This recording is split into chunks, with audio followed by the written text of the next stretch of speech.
aqueous NaCl with the help of Hg electrode हैं।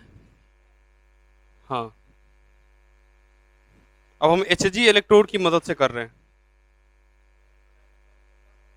हाँ, electrolysis of aqueous NaCl,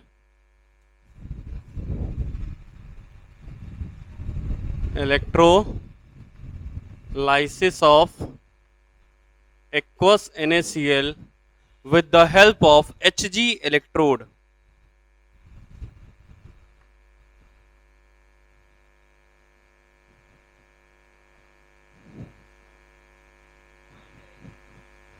with the help of Hg electrode। हाँ, ये चौथा वाला पॉइंट आएगा।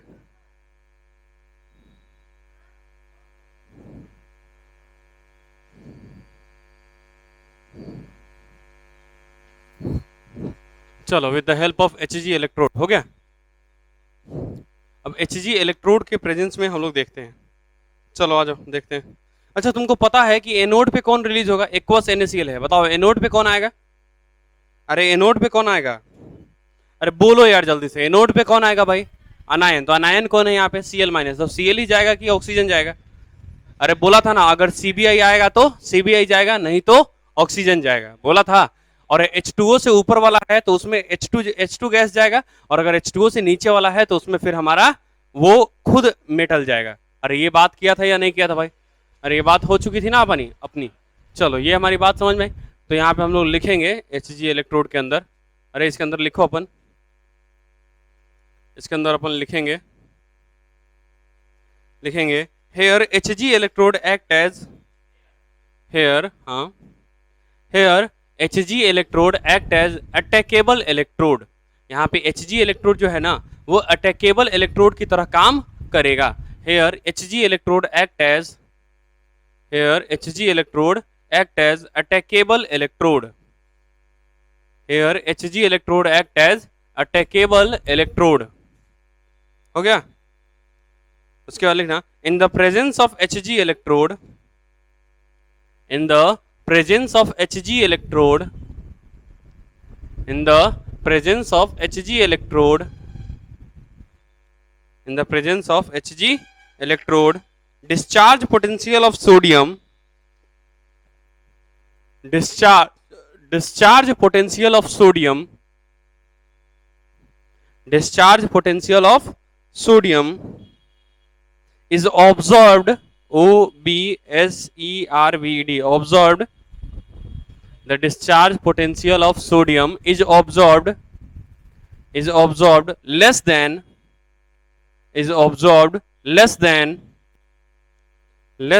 of H2, less than of H2। तो बताओ, कटायन को जाना है कैथोड के ऊपर, तो हमारे पास दो कटायन है, एक्वस है तो हमारे पास एक H+ है और दूसरा हमारे पास क्या है? Na+, है ना भाई। तो जाएगा कौन? Na+। क्यों? क्योंकि Na+ का Hg इलेक्ट्रोड के प्रेजेंस में, वापस से स्टेटमेंट पढ़ो भैया, Hg इलेक्ट्रोड के प्रेजेंस में जो Na होता है, जो सोडियम होता है, उसका डिस्चार्ज पोटेंशियल कम होता है। वापस से बोलो, उसका डिस्चार्ज पोटेंशियल क्या होता है भैया? कम होता है। और अगर उसका डिस्चार्ज पोटेंशियल कम है तो वो डिस्चार्ज जल्दी हो जाएगा, मतलब उसको डिस्चार्ज होने के लिए कम एनर्जी लगाना पड़ रहा है। अरे समझ में आ रहा है नहीं आ रहा है? यहां तक क्लियर है क्या? अरे यहां तक बातें समझ में आ गई क्या? चलो, उसके बाद हम लोग एनोड और कैथोड पे रिएक्शन देखते हैं। क्या अनायन पे कोई फर्क पड़ेगा क्या? चलो हम लोग बात करते हैं एनोड पे। एनोड पे क्या होता है? ऑक्सीडेशन की रिडक्शन। अरे यहाँ पे जाएगा, डिस्चार्ज होना है ना, अरे डिस्चार्ज होना तो ये अपना इलेक्ट्रॉन देगा ना। तो यहाँ पे देखो, ये हमारे पास Cl- है और ये जाएगा तो हाफ Cl2 गैस बनाएगा और साथ में एक इलेक्ट्रॉन को रिलीज करेगा। और हमारे एनोड के ऊपर ये जो हमारा Cl2 गैस है वो कहाँ चला जाएगा? At anode. कहाँ चला जाएगा भैया? At anode. मतलब एनोड पे मेरे को क्या मिलेगा? Cl2 गैस मिलेगा। कोई दिक्कत भैया? और जबकि कैथोड के ऊपर क्या होता है बोलो? कैथोड के ऊपर देखो, याद करो, जो हमारे पास कटायन है, एक तो H+ है और दूसरा हमारे पास Na+ है। एक तो हमारे पास H+ है और दूसरा क्या है हमारे पास? Na+। और मैं बोल रहा हूं कि भैया Na का डिस्चार्ज पोटेंशियल कम हो जा रहा है, मतलब Na खुद डिस्चार्ज होने वाला है। अरे बोलो भाई, Na खुद डिस्चार्ज होगा ना? अरे बोलो। जब Na हमारा खुद डिस्चार्ज होगा तो Na प्लस क्या करेगा, एक इलेक्ट्रॉन को रिसीव करके Na बना देगा और फिर Na जो है वो Hg के साथ रिएक्ट करके बना देता है NaHg। क्या बना देता है हमारा, NaHg। क्या बनाता है हमारा ये NaHg। इसको हम लोग बोलते हैं सोडियम अमलगम। अरे बोले थे ना, Hg जिसके साथ जुड़ता है उसको हम लोग अमलगम बोलते हैं। तो इसको हम लोग क्या बोलते हैं भैया, सोडियम अमलगम। क्या बोलते हैं हम लोग इसको, इसको हम लोग बोलते हैं सोडियम अमलगम। क्या बोलते हैं अपन इसको, सोडियम अमलगम। कोई तकलीफ है क्या यहां तक, अरे यहां तक समझ में आई। तो तुम्हारे कैथोड पे क्या दिखेगा, सोडियम दिखेगा नहीं दिखेगा भाई, तो तुम्हारे कैथोड पे कौन दिखेगा भैया, सोडियम दिखेगा। क्योंकि भैया ये जो अमलगम है, ये जो हमारा Hg है, ये जो हमारा Hg है वो क्या करता है, कैथोड के ऊपर जाके उसके डिस्चार्ज पोटेंशियल को कम कर देता है। मतलब अब उसको एनर्जी कम चाहिए इलेक्ट्रॉन लेने में, तो धाए से इलेक्ट्रॉन ले लेगा। अरे है ना भाई, और एनर्जी ज्यादा चाहिए तो एनर्जी भाई जब ज्यादा रहेगा तब ना इलेक्ट्रॉन लेगा। समझ में आ रहा है क्या, तो वो नहीं ले पाएगा फिर H प्लस। कोई दिक्कत यहां तक, अरे यहां तक कोई तकलीफ है तो बोलो।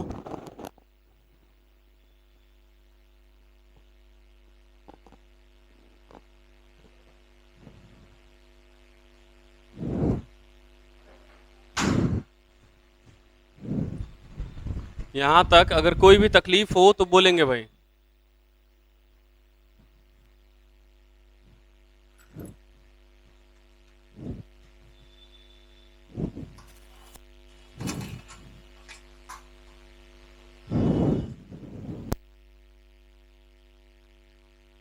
लिखो जल्दी जल्दी जल्दी जल्दी लिखो।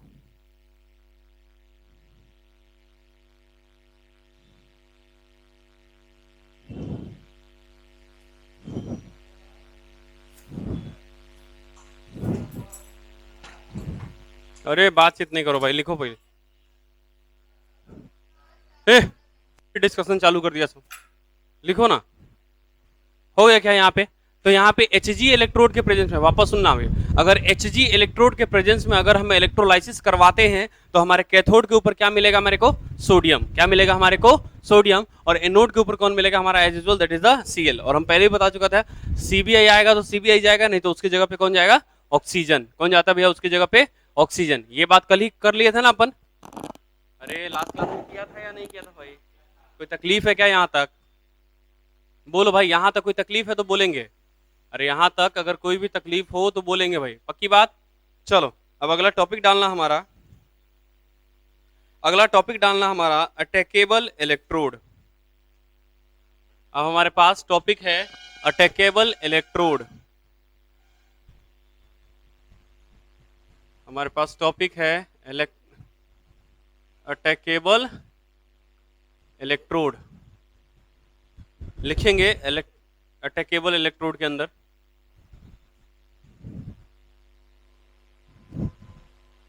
हमारे पास टॉपिक है, बैठो कोई दिक्कत नहीं है। चलो तो हमारे पास टॉपिक क्या है भैया, अटैकेबल इलेक्ट्रोड। इसमें लिखो इलेक्ट्रोलाइसिस। हम इसमें इलेक्ट्रोलाइसिस देख रहे हैं। अब हम उसका इलेक्ट्रोलाइसिस देख रहे हैं जहां पे अटैकेबल इलेक्ट्रोड होगा। तो उसमें सबसे पहला है हमारा electrolysis of aqueous CuSO4, electrolysis of aqueous, electrolysis of aqueous CuSO4 with the help of copper electrode। Electrolysis of attackable electrode में लिखना है electrolysis of aqueous CuSO4 with the help of copper electrode। हो गया, अरे हो गया क्या। चलो इसमें स्टेटमेंट लिखना, इसमें स्टेटमेंट लिखना ड्यूरिंग इलेक्ट्रोलाइटिक रिफाइनिंग। अच्छा इलेक्ट्रोलाइटिक रिफाइनिंग जब हम लोग मेटलर्जी पढ़ेंगे ना उसमें समझ में आ जाएगा कि इलेक्ट्रोलाइटिक रिफाइनिंग क्या होता है। ठीक है भाई, है ना भाई। तो लिखना during electrolytic refining, during electrolytic refining impure rod is taken, during electrolytic refining, electrolytic refining impure rod is taken as anode, impure, impure, impure rod is taken as anode, while pure rod is taken as cathode. While pure rod is taken as cathode. While pure rod is taken as, and concentration of Cu plus 2 and concentration of Cu plus 2 and concentration of Cu plus 2 remain constant. Concentration of Cu plus 2 remain constant. ये हमारी बातें हो गई. अब हम लोग को बात करना, अच्छा वैसे तुमको आता है कि देखो इधर हमारे पास क्या है, इधर देखो ना भैया, हमारे पास क्या है, CuSO4 है, CuSO4 है. हमारे पास सॉल्यूशन किसका है भैया, CuSO4 का. तो ये जब टूटेगा तो किसमें टूटेगा, कॉपर +2 में, और साथ में क्या टूटेगा, SO4 -2 में. और किस क्या है मेरे पास, पानी भी है. अरे है ना भाई, एक्वस में है CuSO4. तो बताओ जब इसका इलेक्ट्रोलाइसिस होगा, वापस से बोल रहा हूं भैया, जब इसका इलेक्ट्रोलाइसिस होगा तो एनोड पे कौन जाता है, अनायन. तो अनायन के नाम पे कौन जाएगा, इन दोनों में से कौन जाएगा अनायन के नाम पे, SO4 जाएगा. अबे क्या अनायन के नाम पे एनोड पे SO4 जाएगा. अबे तुम लोग बलेल हो बे, ऑक्सीजन जाएगा. कितना बार बोला कि भैया CBI आएगा तो CBI जाएगा, और नहीं तो उसकी जगह पे ऑक्सीजन जाएगा. नहीं बोला था, अरे एक्वस मीडियम में बोला था या नहीं बोला था, फिर बार बार भूल कर जा रहा है तुम लोग भाई. ये बात बताया था या नहीं बताया था, इसको बार बार बोलूंगा भाई, इतना क्या तुम लोग यार, हद है. चलो तो हम लोग क्या किए हैं, देखो हम लोग क्या किए हैं, समझना जरा, समझना जरा हम लोग क्या किए हैं, समझना. इधर इधर देखो, हम लोग डायग्राम बनाना नहीं है तुमको, बस मैं बना रहा हूं, ठीक है भाई. हमारे पास 2 रॉड लिया मैंने, ये रॉड लिया मैंने कॉपर का, और ये रॉड भी है हमारे पास कॉपर का, ठीक है भाई. और मान लो कि ये वाला रॉड अगर हमारा एनोड है, हम कंसीडर कर रहे हैं क्या है हमारे पास, एनोड, और ये वाला रॉड अगर हमारे पास कैथोड है, तो हम कैथोड को थोड़ा सा एकदम पतला ले रहे हैं, ठीक है भाई. कैथोड क्या ले रहे हैं हम लोग, पतला सा. और एनोड कैसा है हमारे पास, बताओ एनोड कैसा है हमारे पास, अरे एनोड कैसा है हमारे पास, मोटा, ठीक है भाई. और यहाँ पे ये भी कॉपर का बना हुआ है और ये भी कॉपर का बना हुआ है, और यहाँ पे है हमारे पास CuSO4. तो जैसे ही हम इसके बीच में बैटरी लगा के करंट पास करेंगे, बोलो, जैसे ही हम करंट पास करेंगे क्या होने वाला है, ये टूटेगा, किसमें टूटेगा, Cu+2 में प्लस SO4 -2 में. तो बताओ कटायन कहां जाएगा, अरे कटायन कहां जाएगा, कैथोड के ऊपर. तो क्या यही कटायन कैथोड के ऊपर जाएगा कि इसकी जगह पे हाइड्रोजन जाएगा, बताओ. क्या ये H2O के नीचे आता है या H2O के ऊपर, अरे ये कौन आता है भाई, H2O के ऊपर या H2O के नीचे, याद करो ना, लेकर बार बार सरकार का नाम मांगे वाली महान वोटर, उसके नीचे है ये. इसका मतलब ये खुद जाएगा क्या, हाँ कैथोड के ऊपर. तो भैया ये कॉपर +2 कहां चला गया भैया, कैथोड पे. तो बताओ यहां पे जब कॉपर +2 जा रहा है तो कैथोड लगातार मोटा होते जाएगा क्या, किसकी वजह से, प्योर कॉपर के डिपोजिट, खाली कॉपर है ना डिपोजिट हो रहा है उसके ऊपर, तो प्योर कॉपर लगातार डिपोजिट होगा और हमारा कैथोड अब मोटा होने लगेगा. अरे सही. अच्छा बताओ सॉल्यूशन में क्या कॉपर +2 कम हुआ है क्या, तो अगर इस पे डिपोजिट हो रहा है तो यहां से निकल रहा होगा ना. तो ये रॉड तो हमारे पास इम्प्योर है ना, अरे ये रॉड हमारे पास क्या है, इम्प्योर. तो कितनों इम्प्योर रॉड ले लो, लेकिन यहां से जब सॉल्यूशन में जाएगा तो हमको तो काम खाली कॉपर +2 का ना है रे. तो पूरा इम्प्योर रॉड किस में आएगा, यहां पे आ जाएगा हमारे पास कॉपर +2, और फिर कॉपर +2 उठ के इस पे, मतलब यहां का जो इम्प्योर कॉपर है वो यहां पे जाके प्योर बन जा रहा है. सही है गलत है, मतलब अगर हम किसी का मेटलर्जी करना चाहते हैं, मेटलर्जी मतलब, अरे मेटलर्जी किसको बोलते हैं, मेटलर्जी क्या किसको बोलते हैं भैया, हाँ और से मेटल के फॉर्म में. देखना जैसे हम लोग, जैसे मान लो हम लोग कॉपर की बात करें, तो कॉपर जो है ना भैया एक मिनरल है. कॉपर क्या है हमारे लिए, एक मिनरल. और वो भैया जमीन में धंसा हुआ हो सकता है कि नहीं कॉपर, अपने कॉपर का खदान मिलता है कि नहीं मिलता है भैया. तो जैसे मान लो हमारे को कॉपर का खदान मिला, तो क्या वो कॉपर प्योर होगा कि इम्प्योर होगा, अरे वो इम्प्योर कॉपर होगा. और हमको उसको प्योर करना है कि नहीं करना है, तो हम उसको क्या करना चाहते हैं भैया, प्योर करना. तो जब हम उसको प्योर करेंगे तो उसके लिए जो प्रोसेस यूज किया जाता है ना, उस पूरे प्रोसेस को बोलते हैं मेटलर्जी. क्या बोलते हैं हम लोग उसको, अरे पूरे प्रोसेस को हम क्या बोलते हैं, मेटलर्जी. उसमें बहुत सारा स्टेप होता है.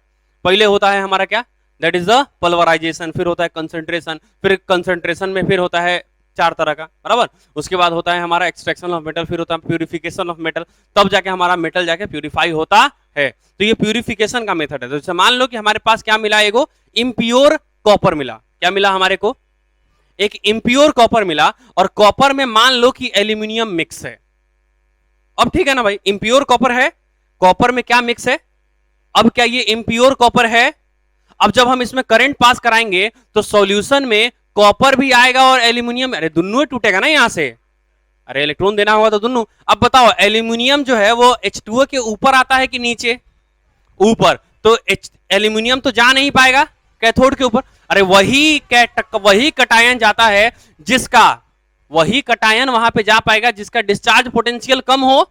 और यहां पे हमको पता है कि डिस्चार्ज पोटेंशियल किसका कम है? कॉपर का। तो निकलेगा दोनों, लेकिन कैथोड पे कौन पहुंचेगा? सिर्फ कॉपर। तो बताओ क्या कॉपर और एल्यूमिनियम को हम अलग नहीं कर लिए क्या यहां पे? क्या ये प्यूरिफिकेशन में हेल्प नहीं कर सकता है क्या? मतलब अगर हम यहां पे इम्प्योर कॉपर लेते हैं और ये वाला हम प्योर कॉपर लेते हैं, तो जितना भी कॉपर होगा वो सब इस पे जाके डिपॉजिट होता जाएगा इस पे के ऊपर। और बताओ, तो धीरे धीरे हमारा कैथोड मोटा हो जाएगा और हमारे को वो प्योर कॉपर देगा, और ये वाला हमारा इम्प्योर कॉपर वाला धीरे धीरे पतला हो जाएगा, खत्म हो जाएगा धीरे धीरे। अरे बोलो भाई, यहां तक समझ में आई नहीं आई? बोलो भाई, अरे यहां तक क्लियर है क्या? यहां तक क्लियर हुआ कि कैसे होता है भाई? नहीं आया तो बोलो, अरे नहीं आया तो बोलो। देखो ये बात क्लियर है ना भाई, पक्की बात?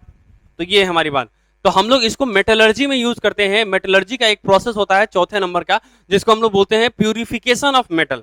और प्यूरिफिकेशन ऑफ मेटल में ये जो हम काम करते हैं, जब इलेक्ट्रोलाइसिस, वापस सुनना, जब हम इलेक्ट्रोलाइसिस की मदद से, वापस से बोल रहा हूं भैया, जब इलेक्ट्रोलाइसिस की मदद से हम लोग अपने मेटल को प्यूरिफाई करते हैं, तब उस स्टेप को बोलते हैं इलेक्ट्रोलाइटिक रिफाइनिंग। रिफाइनिंग का मतलब अलग कर लेना। अरे हम किसी को रिफाइन कर लिए, इसका क्या मतलब है भाई? हमारा जो कंटेंट जो प्योर फॉर्म में चाहिए था उसको हम अलग कर लिए ना भाई। अरे बोलो भाई, हमारे को जो कंटेंट प्योर फॉर्म में चाहिए था उसको हम अलग कर लिए, तभी ना उसको हम लोग बोलेंगे इलेक्ट्रोलाइटिक रिफाइनिंग। अबे आया नहीं आया भाई? अरे नहीं आई यहां तक बात समझ में? कंफर्म नहीं आया भैया? अरे बोलो, आई बात समझ में? नहीं आई? पक्की बात? तो हम लोग बात किए क्या? इलेक्ट्रोलाइटिक रिफाइनिंग की हम लोग बात कर लिए। अरे यहां तक समझ में आई? पक्की बात? क्लियर है क्या? जब हम अपने मेटल को प्यूरिफाई करेंगे on the basis of electrolysis, then the process is known as electrolytic refining. Clear है भाई? और वही वर्ड यूज किया गया है, इलेक्ट्रोलाइटिक रिफाइनिंग। अब बताओ हमारे पास सबसे पहले, अब बताओ हम क्या किए हैं? हमारे पास क्या एक्सपेरिमेंट में क्या लिए हैं? Electrolysis of aqueous CuSO4 in the presence of copper electrode. देखो सॉल्यूशन भी कॉपर का लिए हैं और इलेक्ट्रोड भी कॉपर का लिए हैं। क्या अच्छा लिए हैं क्या? अरे सही है ना? ये इनॉट इलेक्ट्रोड नहीं लिए हैं, कॉपर का लिए हैं, ताकि कॉपर उस पर जाके डिपॉजिट हो भी जाए तो आराम से पूरे कॉपर को अलग कर लो, कोई दिक्कत नहीं है। अरे कर सकते हैं, नहीं कर सकते भैया? तो सबसे पहले बताओ हमारे पास स्पीसीज क्या क्या है? बताओ हमारे पास सॉल्यूशन में, अरे बार बार बोल रहा था ना स्पीसीज, तो बताओ क्या क्या है मेरे पास? एक तो कॉपर +2 है, फिर बताओ SO4 -2 है, और एक हमारे पास पानी है। अरे सही है क्या? अब देखो पानी जो है वो कटायन भी है और पानी जो है वो अनायन भी है, क्योंकि वो टूट सकता है H+ और OH- में। अरे आया नहीं आया? मतलब पानी जो है वो एनोड पे भी जाएगा और कैथोड पे भी जाएगा, वो तो डिपेंड करेगा ना कि कौन पहले जाएगा। अरे समझ में आया कि नहीं आया? तो हम लोग रिएक्शन देखे क्या? सबसे पहला हम लोग रिएक्शन किसका देखे, कैथोड का या एनोड का? तो पहले हम लोग रिएक्शन देखते हैं, दैट इज द एनोड का। तो एनोड का रिएक्शन देखते हो जरा, देखो जरा। तो एनोड पे हमारे पास बताओ कै गो हमारे पास अनायन है? हमारे पास कितने अनायन है जो एनोड पे जा सकते हैं? एक अनायन तो हमारे पास ये है, और दूसरा अनायन हमारे पास पानी है। अरे सही है ना? अरे पानी खुद जाएगा, वो भी हमारे अनायन की तरफ बिहेव कर सकता है, क्योंकि ऑक्सीजन के पास लोन पेयर है। तो हम लोग बात करें, जब SO4 जाता है तो ये 2SO4 जो है वो क्या करता है, इलेक्ट्रॉन डोनेट करेगा और ये बन जाएगा S2O8-2, और साथ में रिलीज करेगा 2 इलेक्ट्रॉन को। और इसके लिए E0OP जो होता है वो हमारा वो होता है -1.96 वोल्ट। इसको नहीं बनाना है, ठीक है भाई? अरे क्लियर है ना? चलो दूसरा है अगर हमारे पास 2 H2O हम लेते हैं, तो अगर ये मूव करता है तो हमारे पास ऑक्सीजन निकलता है, फिर हमारे पास 4 गो H+ निकलता है और साथ में 4 गो इलेक्ट्रॉन निकलता है। और इसके लिए हमारे पास जो E0OP है वो हमारे को दिया है -1.23 वोल्ट। तो बताओ एनोड के ऊपर ऑक्सीजन निकलेगा या H2O8 - 2 निकलेगा, जल्दी बताओ। अरे एनोड के ऊपर इन दोनों में से कौन निकलेगा भैया? अरे जिसका ओपी क्या हो, ज्यादा हो। अरे ऑक्सीडेशन होना है ना इसका, तो जिसका ऑक्सीडेशन पोटेंशियल ज्यादा होगा उसी का ऑक्सीडेशन होने वाला है। तो किसका ऑक्सीडेशन पोटेंशियल ज्यादा दिख रहा है? पानी का। तो क्या हमारे एनोड पे ऑक्सीजन निकलना चाहिए, और यही रूल था भैया, सीबीआई के अलावा बाकी कोई जाएगा तो क्या निकलेगा? ऑक्सीजन। देखो ये सीबीआई है क्या? नहीं। तो फिर क्या निकलना चाहिए? क्या निकल रहा है? कोई दिक्कत है क्या? यहां तक समझ में आई नहीं आई? तो हमारे पास एनोड पे क्या निकल गया भैया? ऑक्सीजन। कोई दिक्कत यहां तक? अरे कोई दिक्कत है क्या यहां तक? अरे सीबीआई के अलावा अगर कोई जाएगा तो कौन निकलेगा भैया हमारा वहां पे? ऑक्सीजन। कोई दिक्कत है तो बोलो। क्लियर है? अब चलो हम लोग कैथोड का रिएक्शन चेक कर ले क्या एक बार, कैथोड पे कौन रिलीज होगा। अरे अनायन हमारे पास जैसे दो तरह का था, वैसे ही हमारे पास कटायन भी दो तरह का है। अरे H+ है कि नहीं हमारे पास?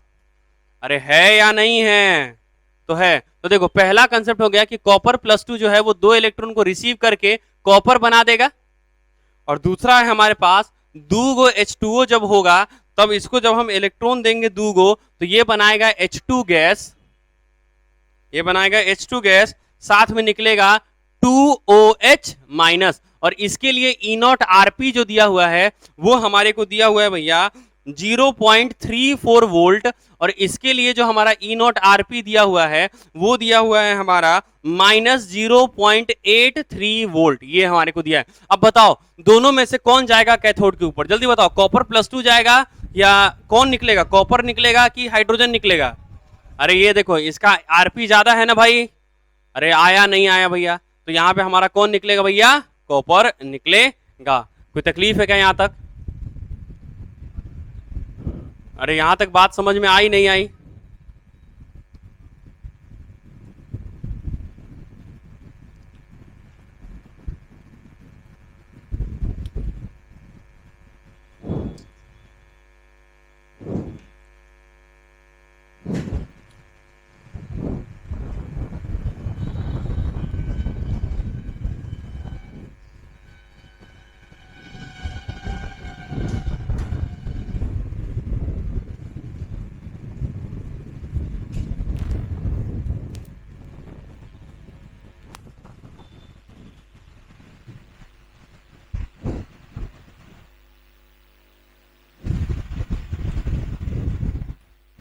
चलो यहां तक समझ में आ गई क्या बातें? अरे यहां तक बातें समझ में आई या नहीं आई? चलो तो यहां पे समझ में आ रहा है ना कि सिर्फ एक ही प्रकार का क्वेश्चन बन सकता है, सिर्फ एक ही तरह का क्वेश्चन पॉसिबल है, इसके अलावा कोई दूसरा है ये नहीं है टाइप। जो पानी के ऊपर आएगा उसको मुझे अगर मोल्टेन स्टेट में लेंगे तभी वो मेटल रिलीज होगा, नहीं तो वो मेटल रिलीज नहीं होगा। अरे समझ में आया कि नहीं आया? अरे यहां तक बात क्लियर हुई या नहीं हुई? पक्की बात है ना भाई? मजा आ रहा है क्या? कल से नहीं मिलेगा?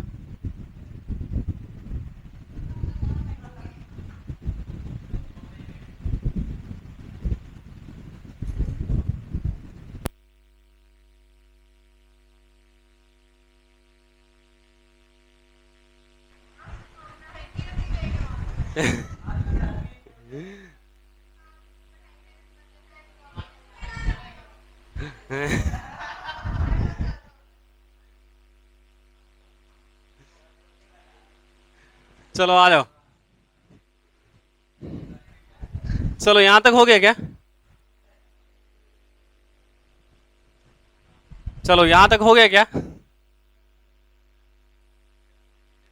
चलो एक नोट डालेंगे और नोट में लिखेंगे। एक नोट डालो और नोट में लिखो। एक नोट डालेंगे और नोट में लिखेंगे। By electrolysis of very dilute solution, by electrolysis of very dilute solution, by electrolysis of very dilute solution,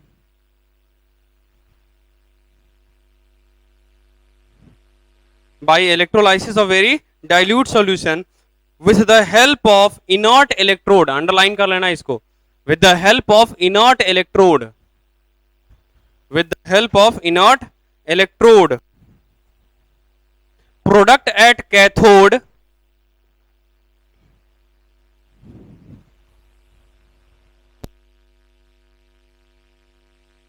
the product at cathode and anode product at cathode and anode will be hydrogen and oxygen respectively will be hydrogen and oxygen respectively will be hydrogen and oxygen respectively अब समझना जरा जैसे कि मान लो इधर देखो इधर देखो इधर देखो जैसे कि हम लोग लिए CuSO4 क्या लिया हमने इसको और क्या लिया भैया एक्वस CuSO4 और हम बोल रहे हैं कि भैया वेरी डाइल्यूट मतलब बहुत ज्यादा पानी है और हम बोल रहे थे समझना जरा जैसे कि 100 गो मॉलिक्यूल जो है ना 100 गो मॉलिक्यूल किसका है पानी का और 2 गो मॉलिक्यूल किसका है कॉपर सल्फेट का तो अब बताओ हमको पता है कि कैथोड पे कौन जा सकता है कटायन मतलब कॉपर जा सकता है लेकिन कै गो है 2 गो पानी कै गो है 100 गो अरे बहुत ज्यादा है ना 2 गो के कंपेयर मतलब वेरी डाइल्यूट का मतलब क्या पानी बहुत ज्यादा अमाउंट में है और आयन बहुत कम है तो बताओ क्या उस केस में ये आयन जा पाएगा अरे बोलो भाई जा पाएगा या रास्ते में रह जाएगा पानी बोलेगा रे रे रे नहीं सुनते मार झापर नहीं बदल देगा अरे आया कि नहीं रे अरे आया कि नहीं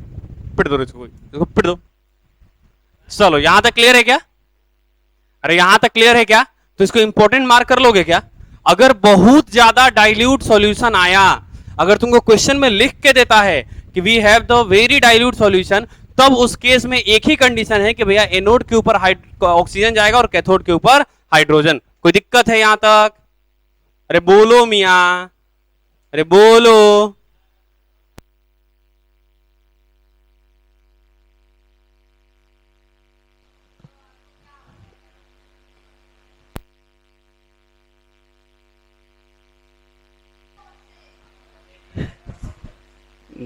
दिक्कत है थोड़ा नहीं फिर भी अच्छा नहीं लगता है ना मेरे को ठीक है चलो आ जाओ अब एक क्वेश्चन लिखेंगे भाई एक क्वेश्चन लिखेंगे भाई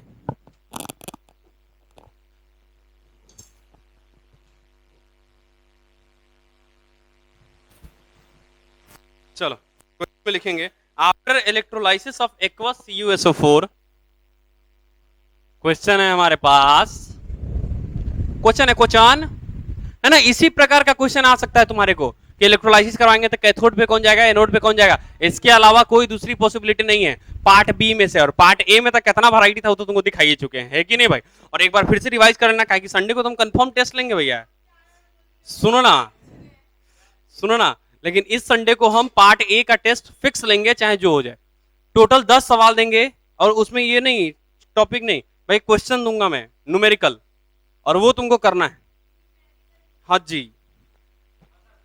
कॉपी पे ही बेस्ड होगा कॉपी में लगभग जितना सवाल है ना वो पूरा वैरायटी है हमारे पास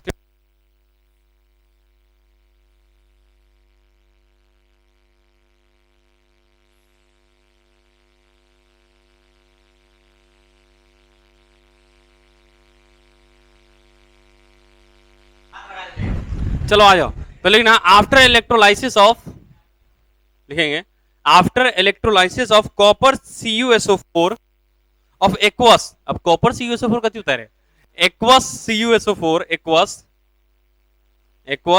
CuSO4 with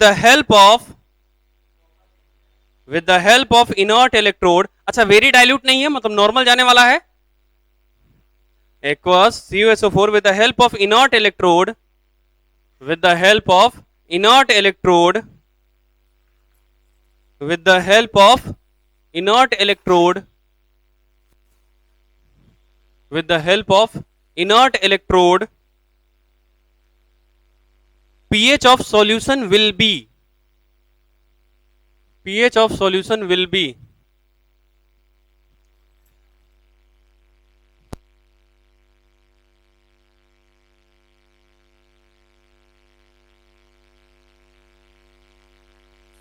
solution will be option है तुम्हारे पास पहला ऑप्शन है कि पीएच इंक्रीज करेगा, दूसरा ऑप्शन है कि पीएच डिक्रीज होगा, तीसरा ऑप्शन है हमारे पास कि रिमेन कांस्टेंट, पीएच में कोई चेंज नहीं होगा। तीसरा क्या है हमारे पास? Remain constant. अगला क्वेश्चन लिख लो, तुम दोनों क्वेश्चन करो, ठीक है भाई, रिमेन कांस्टेंट। और चौथा है मे इंक्रीज और डिक्रीज, ठीक है भाई। चौथा ऑप्शन क्या है हमारे पास? मे इंक्रीज और डिक्रीज। अगला क्वेश्चन लिखो जल्दी से, अगला क्वेश्चन लिखो जल्दी से, जल्दी से लिखेंगे भाई अगला क्वेश्चन, इसको करना फिर उसके बाद आगे देखते हैं। After electrolysis of aqueous NaCl with the help of inert electrode, after electrolysis of aqueous NaCl with the help of inert electrode, same question है, खाली aqueous NaCl, वहां पे CuSO4 था, यहां पे NaCl हो गया। after electrolysis of aqueous NaCl with the help of inert electrode, pH of solution will be, पहला ऑप्शन है इंक्रीज, दूसरा ऑप्शन है डिक्रीज, तीसरा ऑप्शन है सेम और चौथा ऑप्शन है मे इंक्रीज मे डिक्रीज। क्लियर भाई? अरे कर लेंगे इसको, इसको करो जरा।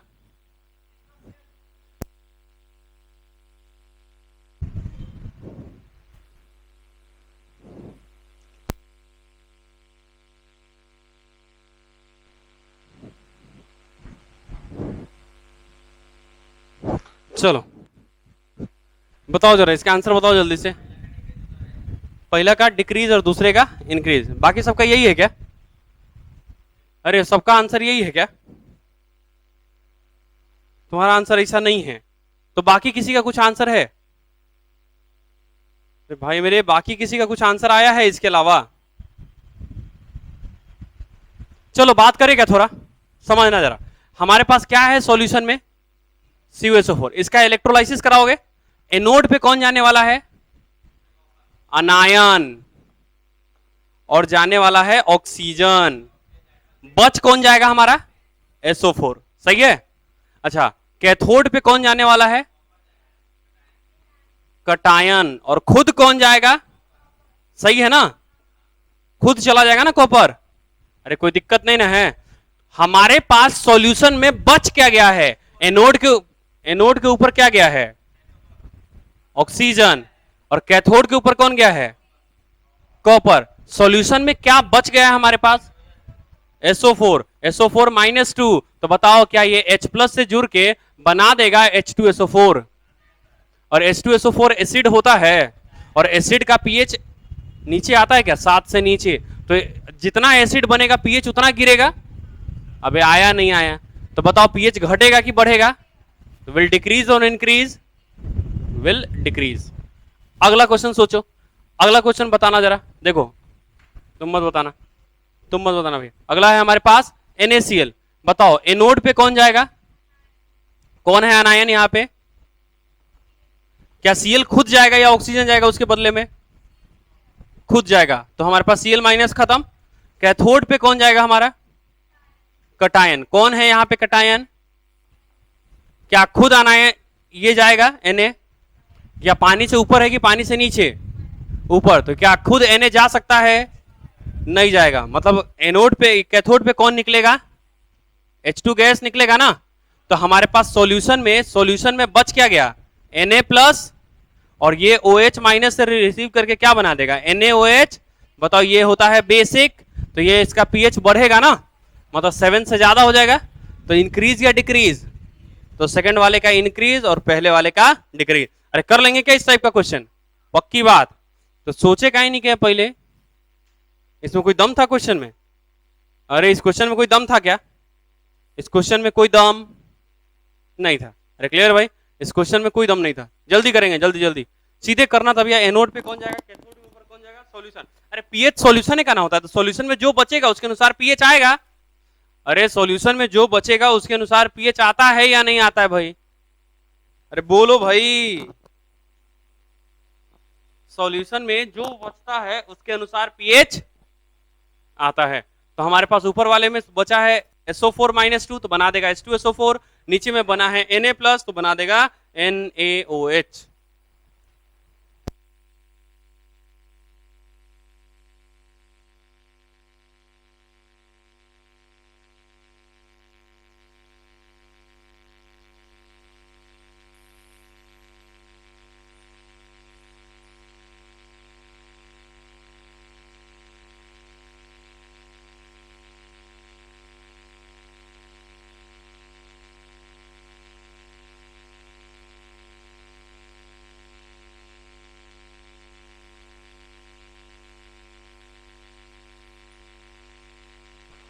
चलो हो गया क्या? अरे यहां तक हुआ नहीं हुआ भाई? समझ में आ गया ना कि एग्जाम में क्वेश्चन किस प्रकार आ सकते हैं? अरे बोलो मियाँ, ओ मियाँ भाई, मियाँ भाई बोलते नहीं हो यार, हद है। मिटा दें बउआ साहब, बउआ साहब मिटा दें, बोलो। चलो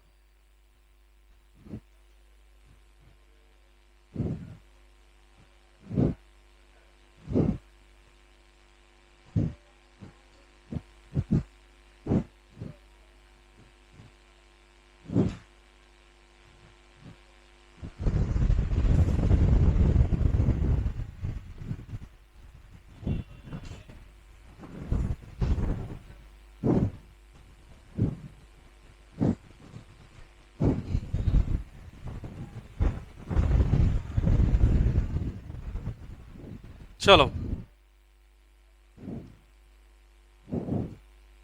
चलो हम लोग आगे बात करते हैं।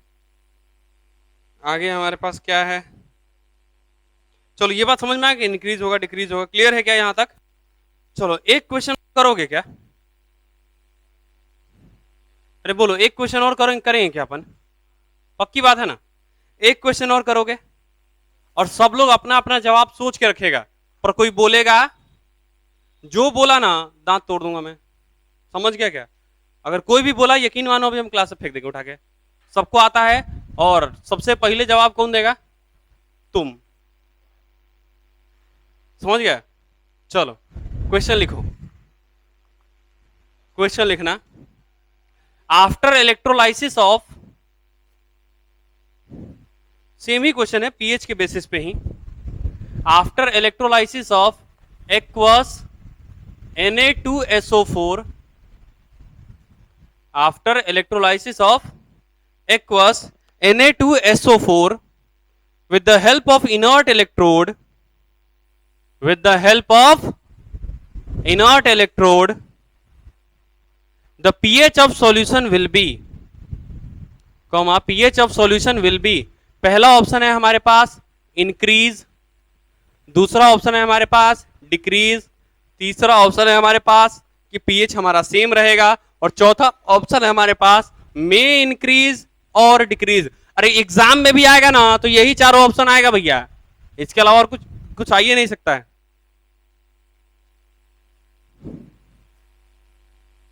क्लियर है? मे इंक्रीज और डिक्रीज। जल्दी करेंगे, जल्दी जल्दी जल्दी कुछ करो तो इसको।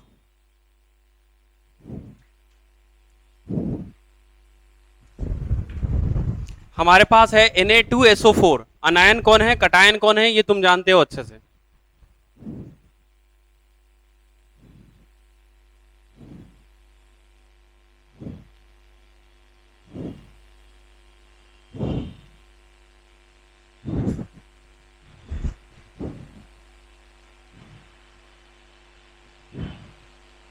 बोलो ना कितना?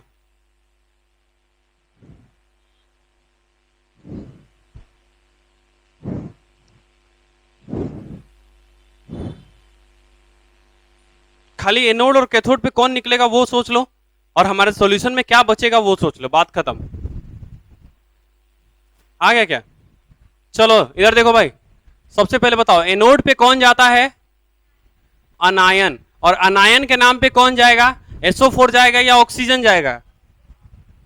SO4 जाएगा कि ऑक्सीजन जाएगा?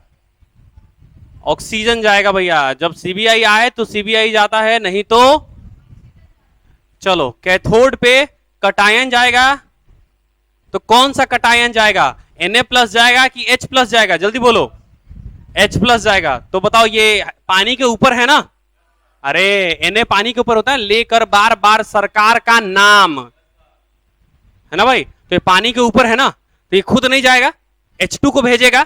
तो ये देखो, ये भेज दिया किसको भैया? H2 को। मतलब हमारे पास सॉल्यूशन में क्या बच गया?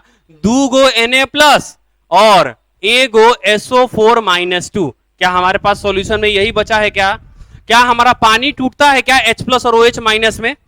तो OH- ये ले लेगा और ये बना देगा 2 गो NaOH, और ये बना देगा H2SO4। ये देखो दूगो H दे सकता है, ये दूगो NOH दे सकता है। क्या बैलेंस हो गया क्या? अरे क्या आपस में बैलेंस हुआ या नहीं हुआ? तो बताओ क्या होगा? इंक्रीज होगा ना? क्या होगा? अरे आंसर क्या होगा? Remain same. तो भैया आंसर थर्ड। क्लियर है?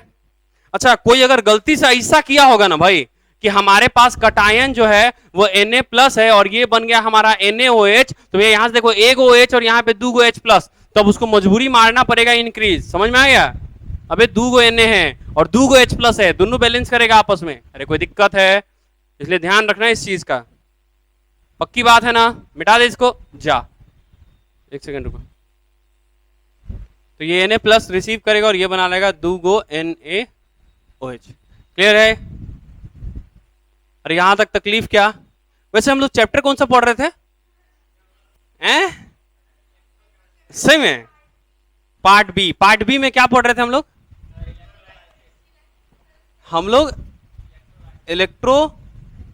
इलेक्ट्रिक करंट को हम लोग किसमें बदल रहे थे? केमिकल में, इलेक्ट्रिकल एनर्जी को केमिकल में। अरे उसी में देख रहे थे ना हम लोग।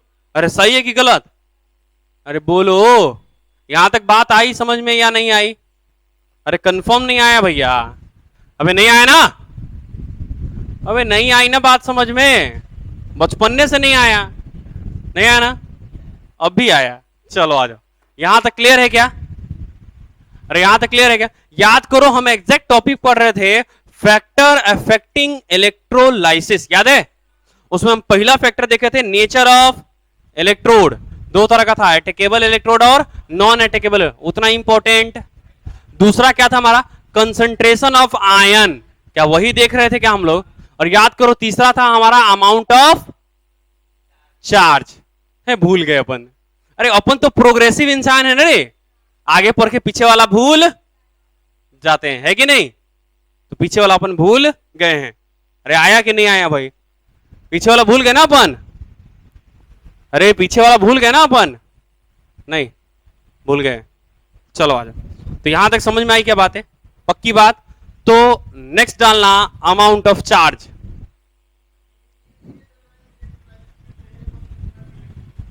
क्या क्या बोल रहा है भाई?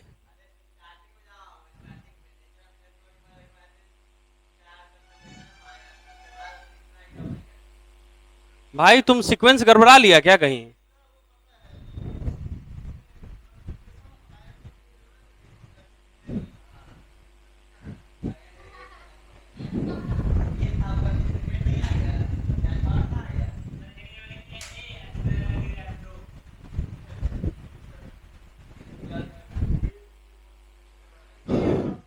तुम सारे दिन क्लास किया है ना, तब बस कोई दिक्कत नहीं है, हो गया सब उसी में होगा, बात खत्म है। और क्या? लिखा भी है कि नहीं? ऐसा ना कि बैठ गया आराम से सोचा ए छोरो कच्ची लिखेंगे आज, है कि नहीं? है कि नहीं रे? चलो आ जाओ, अगला टॉपिक डालेंगे अमाउंट ऑफ चार्ज।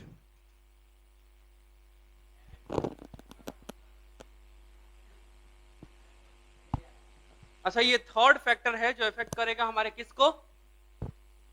इलेक्ट्रोलाइसिस को। अच्छा अभी तक कोई न्यूमेरिकल नहीं आया है, किसके बेसिस पे? इलेक्ट्रोलाइसिस पे। मतलब पार्ट बी में अभी तक कोई न्यूमेरिकल आया है क्या? नहीं, खाली थ्योरेटिकल वाला पार्ट था, नहीं था? अब आएगा मजा, है ना? वो गाना सुना है ना, आएगा मजा अब बरसात का, मजा आएगा। तो टॉपिक डालेंगे सुंदर एवं सुशील अक्षरों में अमाउंट ऑफ चार्ज। टॉपिक डाल दिया गया, अमाउंट ऑफ चार्ज में हम लोग बात करेंगे। क्लियर है? डालो भाई, डालो डालो जल्दी। अरे डिजाइन विजाइन ना घरे जाके बनाना, ठीक है भाई? यहाँ पे खाली टॉपिक डालो। चलो यहां पे टॉपिक डाल दिया क्या? अरे डाला नहीं डाला। चलो इसमें सबसे पहला लिखना, देखो फराडे का जो लॉ है ना वो हम लोग बात करने जा रहे हैं डायरेक्टली। क्लियर है भाई? फराडे के लॉ की बात कर रहे हैं। जो भी चार्ज के बारे में बात किया था ना, उस साइंटिस्ट का नाम क्या था? फराडे। क्या नाम था भैया?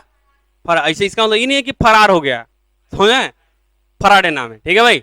तो भैया हम फराडे का जो भी लॉ है हम उसकी बात करेंगे। तो डालेंगे फ्राडेज first law.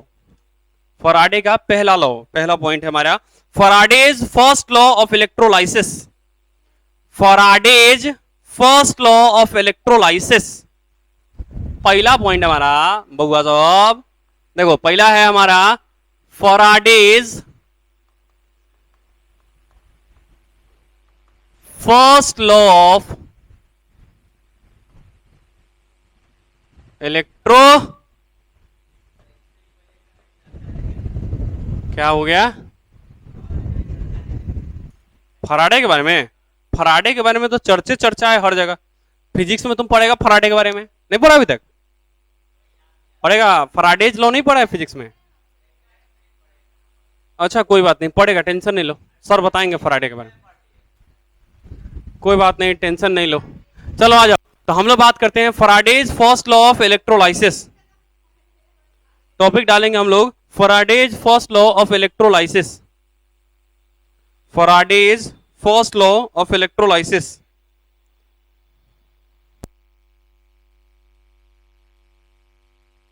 फराडेज first law of electrolysis हो गया ना, उसमें लिखना क्या लॉ दिया था वो। अरे लॉ तो लॉ है ना भाई, वो तो अपना पूरा अपना एक्सपेरिमेंट किया था, उसका देखो लाइन दे दिया होगा, है कि नहीं भाई? तो लिखना the amount of substance deposited. क्या बोला फराडे पहला बार? इसने बोला amount of substance, amount of substance deposited is directly proportional to amount of charge passed. Amount of charge passed। एक बार देखना जरा, मैं यहां पे क्या बोल रहा हूं, ये क्या बोला। जैसे कि मान लो, इधर देखो, जैसे मान लो हमारे पास सॉल्यूशन में कॉपर +2 है और इसको इस इलेक्ट्रोड पे जाके डिपॉजिट होना है। क्लियर है भाई? अरे समझना, इसको इस इलेक्ट्रोड के ऊपर जाके डिपॉजिट होना है। तो बताओ अगर उसको उस पे जाके डिपॉजिट होना है तो इसमें क्या चाहिए? कम से कम इसको 2 इलेक्ट्रॉन चाहिए या नहीं चाहिए? अरे बोलो भाई, इसमें इसको कितना इलेक्ट्रॉन चाहिए भैया? 2 इलेक्ट्रॉन। अगर इसको 2 इलेक्ट्रॉन मिल जाता है, क्या तभी इस केस में हमारा एक कॉपर जाके उसके ऊपर डिपॉजिट हो पाएगा क्या? अरे बोलो, इसका मतलब हम लोग ये बोल दिए कि हम जितना ज्यादा इसको इलेक्ट्रॉन प्रोवाइड कराएंगे, वापस से हम इसको जितना ज्यादा इलेक्ट्रॉन प्रोवाइड कराएंगे उतना ज्यादा हमारा सबस्टेंस जो है वो किसी भी, मतलब जो हमारा कैथोड हो या एनोड हो, उस पे जाके डिपॉजिट होगा। वैसे तो हम मेनली कैथोड की बात करते हैं। अरे जो भी हमारा एनोड था, इधर देखो भैया, जो भी हमारा एनोड था उसमें कौन जा रहा था? सीबीआई नहीं तो ऑक्सीजन। सारा का सारा क्या है? गैस है।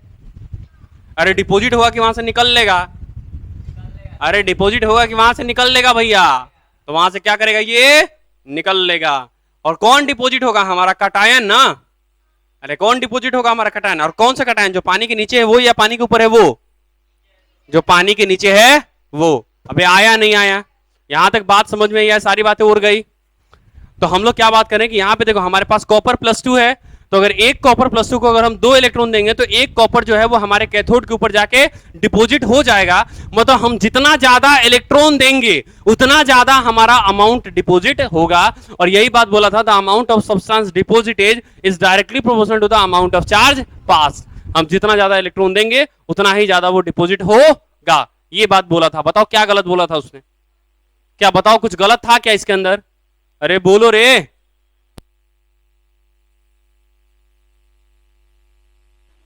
चलो आ जाओ, यहां तक समझ में आ गया? मतलब हम लोग ये बोलना चाहते हैं, देखो अच्छा देखो, अमाउंट को तुम किस में दिखाओगे? वेट में दिखाओगे ना। अरे किसी भी सब्सटेंस के अमाउंट को तुम कॉपर को किस में दिखा सकते हो? वेट में या फिर मोल में? अरे बोलो, किस में दिखाओगे? वेट में कि भैया हाँ इतना ग्राम कॉपर हमारा डिपॉजिट हुआ है। क्या दिखाओगे भाई? इतना ग्राम कॉपर हमारा डिपॉजिट हुआ। अबे आया नहीं आया? तो हम लोग ये बोल दे कि भैया ये जो है वो हमारा weight is directly proportional to Q है। अबे चार्ज के डायरेक्टली प्रोपोर्शनल है या नहीं है? अब बोलेगा ही नहीं सब। अरे बोलो भाई, चार्ज के डायरेक्टली प्रोपोर्शनल है नहीं है? अच्छा तुम चार्ज के जगह पे क्या लिख सकते हो? चार्ज के जगह पे क्या लिख सकते हो? चार्ज के जगह पे क्या लिखा जा सकता है? E इंटू अबे ये चार्ज है ना, चार्ज करंट का रिलेशन याद है, I is equal to Q by T. लड़का में पढ़ लड़का में I is equal to Q by T, तो Q is equal to I into T नहीं लिख सकते हैं? अरे हम कितना चार्ज दे रहे हैं ई नहीं मालूम है, लेकिन हम कितना करंट दे रहे हैं वो तो मालूम है, और कितना सेकंड तक दे रहे हैं वो भी मालूम है। नहीं समझ में आया? अरे हम कहे गो इलेक्ट्रॉन में, सुनो ना बउआ, दांत तोड़ के हाथ में दे देंगे, अच्छा जैसे ऐसे बउआते रहना, जोड़ दो करके, ठीक है बउआ? यहाँ देख लो,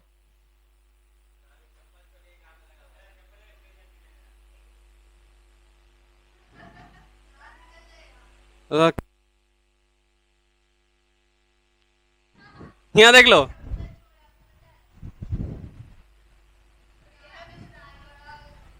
चलो इधर देखो, तो देखो यार शांत रहो, बचपन में क्या पढ़ा था भाई? I is equal to Q by T पढ़ा था ना भाई, तो बताओ Q is equal to I into T होगा कि नहीं होगा? अरे होएगा कि नहीं होएगा? तो बताओ क्यू के जगह पे तुम आई इंटू टी लिख सकते हो कि नहीं लिख सकते हो भाई? अच्छा बताओ, तुमको पहले बता, प्रोपोर्शनल का साइन हटेगा तो कांस्टेंट लगेगा, बताया था लड़का में, अभी लड़का में बताया था लड़का में। अरे यार जब पैदा हुआ था सबसे पहले यही ना बताए थे कि जैसे ही प्रोपोर्शनल का साइन हटता है उसकी जगह पे एगो कांस्टेंट लगता है, और अगर कांस्टेंट हटाओगे तो प्रोपोर्शनल का साइन लगाओगे। अरे आया नहीं आया? अरे बोलो रे, आया नहीं आया? तो बताओ ये वाला साइन हटा दे, अच्छा नहीं लग रहा है देखने में। अरे हम फार्मूला ना बनाना चाहते हैं, कभी बनाना चाहते हैं फार्मूला, क्या बनाना चाहते हैं हम लोग? फार्मूला। देखो तो W इज इक्वल टू हो जाएगा Z इंटू क्यू, क्या हो जाएगा भैया? Z into Q. अच्छा Z क्या है वो समझो, यहां पे Z जो है ना वो हमारे को दिखाता है इक्विवेलेंट वेट अपॉन 96500। क्या ये फराडे कांस्टेंट है क्या? क्या इक्विवेलेंट वेट भी किसी भी एलिमेंट का कांस्टेंट रहता है ना? अरे इक्विवेलेंट वेट कांस्टेंट रहता है या नहीं रहता है भाई? तो बताओ इक्विवेलेंट वेट क्या होता है? Given weight upon molecular wait. अरे बोलो रे लड़का सब, अरे ये क्या रहता है? Given weight upon molecular weight. अभी नहीं आया? साफ नहीं आया? अरे equivalent weight is equal to molecular weight upon N factor, है ना भाई? इक्विवेलेंट वेट गड़बड़ा गया है ना भाई? तो equivalent weight is equal to molecular weight upon N factor, number of gram equivalent is equal to weight upon equivalent weight, ठीक है भाई? चलो आ जाओ, तो ये हो जाएगा हमारा क्या? That is the molecular weight upon N factor. अच्छा एन फैक्टर किसको दिखाता है? अरे चार्ज को दिखाता है भाई, भूल गया क्या? अरे या तो कटायन के ऊपर टोटल चार्ज और नहीं तो अनायन के ऊपर टोटल चार्ज को दिखाता है हमारा एन फैक्टर। अरे सही है, जैसे देखो ये हमारा CuSO4 हुआ, तो इसको तुम तोड़ोगे तो ये टूटेगा कॉपर +2 में और SO4 -2 में, तो इसका एन फैक्टर कितना हो जाएगा? 2। अरे क्योंकि कॉपर पे भी +2 चार्ज, इस पे भी -2 चार्ज, समझ में? चाहे तुम पॉजिटिव वाले लो चाहे तुम नेगेटिव वाला लो, 2 ही आ रहा है। अरे आया नहीं आया? अरे बोल मिया, पक्की बात है ना मिया? अरे बोलेंगे रे, अरे बोलो। तो ये वाला फॉर्मूला हम यहां चिपका सकते हैं क्या? ई वाला फॉर्मूला हम यहां चिपका सकते हैं क्या? अरे बोलो रे लेगा सब बोलो। तो बताओ, तो हमारा वेट डिपोजिटेड, देखो वेट डिपोजिटेड, कितना वेट डिपोजिट होगा उसकी बात कर रहे हैं। डिपोजिटेड इज इक्वल टू, बोलो तो बउआ, molecular weight upon N factor into 96500 into I into T. सही है क्या? अबे क्या यही फॉर्मूला बनेगा क्या? बता, यही हमारा फार्मूला है क्या? फार्मूला देखो यही हमारा फॉर्मूला होगा, that is the amount of charge का। हाँ तो अब खचर पचर जो भी है सब लिखो, हेन्ने वाला खचर पचर मत लिखना, ओन्ने वाला लिखना। एन फैक्टर याद है कि नहीं याद है कि एन फैक्टर होता क्या है? कि भूल चुका है तुम लोग? पक्की बात? लड़के से याद है कि अभी याद आया है? लड़के मैंने बताए थे जब तुम 1 क्लास में था तब ये बात नहीं बता दिए थे? हाँ तो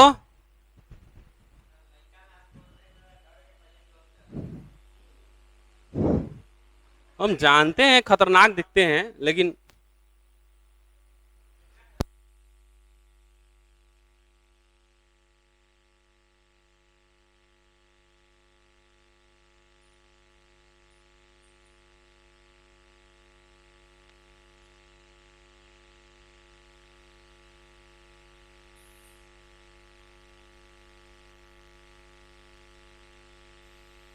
तो पहला लॉ समझ में आया कि नहीं आया? चलो डालना। सेकेंड लॉ की बात करते हैं हम लोग। सेकेंड लॉ की बात करते हैं। Second law of electrolysis, topic डालो भैया। Second law of electrolysis, Faraday का फर्स्ट लॉ हो गया और दूसरा हमारा सेकेंड लॉ ऑफ इलेक्ट्रोलाइसिस।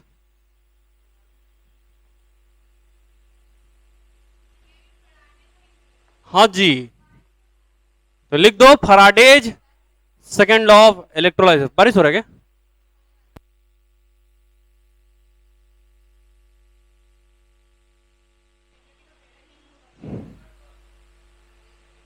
ये तुमको नींबू दिख रहा है।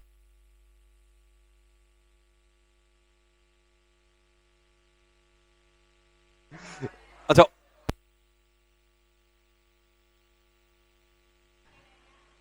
चलो सेकेंड लॉ ऑफ इलेक्ट्रोलाइसिस करेंगे जरा। Second law of electrolysis. अरे बुआ साहब चुप हो। जैसे देखो हम लोग सेम अमाउंट ऑफ चार्ज पास करते हैं। इधर देखो भैया, अरे चुप रहो सब। जैसे मान लो ये हमारे पास ए गो है, ए, और ये है हमारे पास बी, और हम बोल रहे हैं अरे तुमको क्या मतलब है उधर से, इधर देखो ना।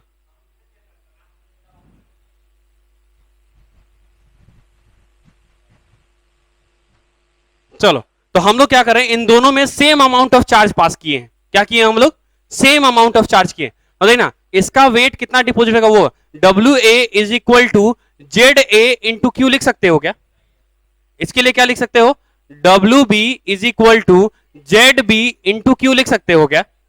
अरे बोलो, अरे लिख सकते या नहीं लिख सकते? अच्छा, W A upon W B करके देखे क्या? अरे करे ना। अच्छा एक बार जेड का वैल्यू डाल के देख ले, है ना। W A is equal to, इसके लिए क्या लिख सकते हो डब्ल्यू ए की जगह पे? Molecular weight of A upon N factor A, मतलब इक्विवेलेंट वेट ऑफ ए लिख सकते हो। तो ये हमारा क्या हो गया? इक्विवेलेंट वेट ऑफ ए, बोलो, अपॉन 96500 इंटू क्यू।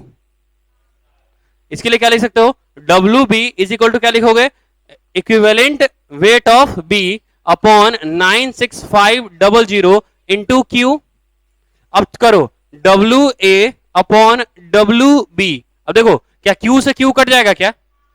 96500, अरे कटेगा। तो ये आ जाएगा हमारा equivalent weight of A upon equivalent weight of B. समझ में आया क्या? जितना इसके वेट का रेशियो होगा, जिसका जितना उसके इक्विवेलेंट वेट का रेशियो होगा, वही उसके वेट डिपोजिशन का भी रेशियो होगा। जितना उसके इक्विवेलेंट वेट का रेशियो होगा, वही उसके वेट डिपोजिशन का भी रेशियो होगा। अरे सही है, मतलब बोल सकते हैं W A upon W B is equal to E A upon E B. E यहां पे किसको रिप्रेजेंट कर रहा है? इक्विवेलेंट वेट को। यहां पे ई किसको रिप्रेजेंट कर रहा है भैया? इक्विवेलेंट वेट को। बाद में ऐसा नहीं कंफ्यूज हो जाना भैया। ई किसको रिप्रेजेंट कर रहा है यहाँ पे? इक्विवेलेंट वेट को। यहां पे लिख लेना, अरे यहां पे लिख लेना, ई किसको दिखा रहा है? इक्विवेलेंट वेट को। लिख लेना भाई, ऐसा नहीं कि बाद में फिर बोलना है कि ऐसा कैसे हो गया।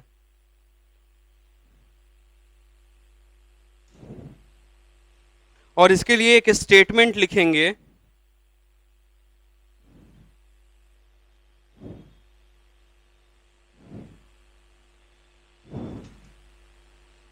और इसके लिए एक स्टेटमेंट लिखेंगे। क्या जब हम सेम अमाउंट का चार्ज पास करेंगे उसके बाद ही देख रहे हैं अपन? अरे वही देख रहे हैं ना अपन। तो लिखेंगे व्हेन सेम अमाउंट, लिखेंगे इसमें अपन when same amount of charge is passed, when same amount of charge is passed, बैठो ना। When same amount of charge is passed, when same amount of charge is passed through two different electrolytic solution, when same amount of charge is passed through two different electrolytic solution, two different electrolytic solution, comma, amount of substance deposited, amount of substance deposited amount of substance deposited will be in the ratio of their equivalent weight, will be in the ratio of their equivalent weight, will be in the ratio of their equivalent weight. देखो equivalent weight का जो ratio होगा, क्या वही ratio हमारे wait deposition का होगा क्या? अरे अमाउंट डिपोजिशन का होगा या नहीं होगा भाई? अरे बोलो यार, हो गया क्या? चलो एक क्वेश्चन करोगे क्या? Ratio of their equivalent weight, ratio of their equivalent weight. चलो एक क्वेश्चन करेंगे क्या अपन?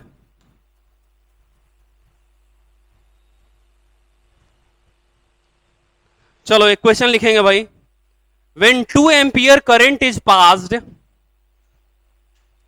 when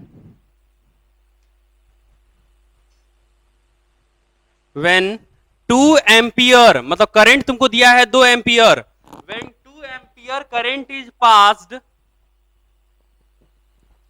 through molten CuSO4, molten CuSO4, through molten CuSO4 for 30 minutes. अच्छा यहां पे टाइम तुम मिनट में डालोगे या सेकंड में?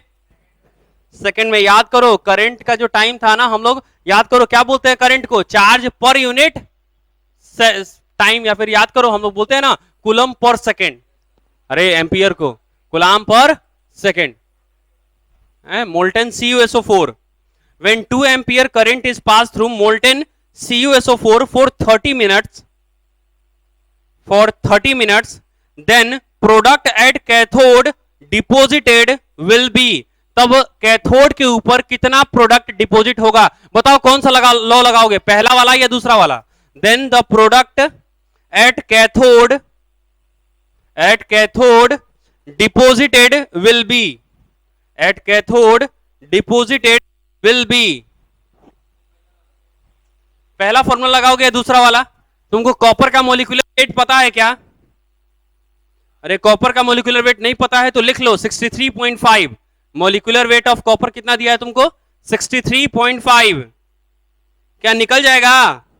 अरे मोलिकुलर 63.5, अरे निकल जाएगा क्या? देखो मोलिकुलर वेट पता है, आई पता है, टी पता है, एन फैक्टर पता है क्या तुमको? अरे CuSO4 है, एन फैक्टर नहीं निकाल लेगा? कितना आएगा? 2. और 96500 पता है. बताओ वेट निकाल लेगा क्या? अरे निकाल लोगे क्या? पक्की बात? तो इसको घर से करके लाओगे क्या या अभी करेंगे? अभी कर लेते हैं ना. चलो करो जल्दी, इसको अभी कर लो, फिर एक क्वेश्चन देता हूं घर से करके लाने के लिए. क्या?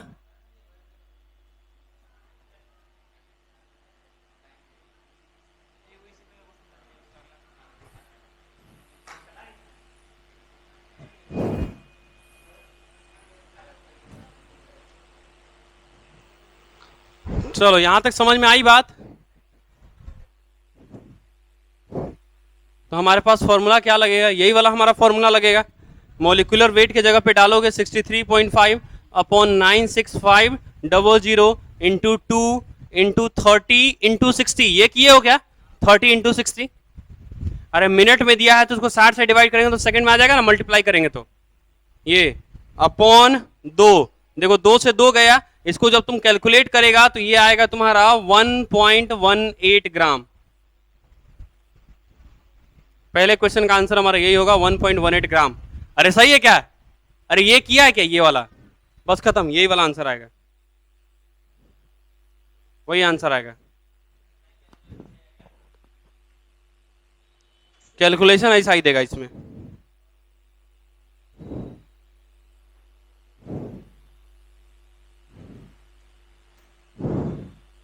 अच्छा मान लो कि तुमसे कोई पूछे कि एक कॉपर प्लस 2 को कॉपर में जाने के लिए कितना चाहिए चार्ज, तब तुम कितना बोलोगे? अरे इधर देखो, अगर एक कॉपर प्लस 2 को कॉपर में जाने के लिए चार्ज कितना चाहिए, तब तुम क्या बोलोगे?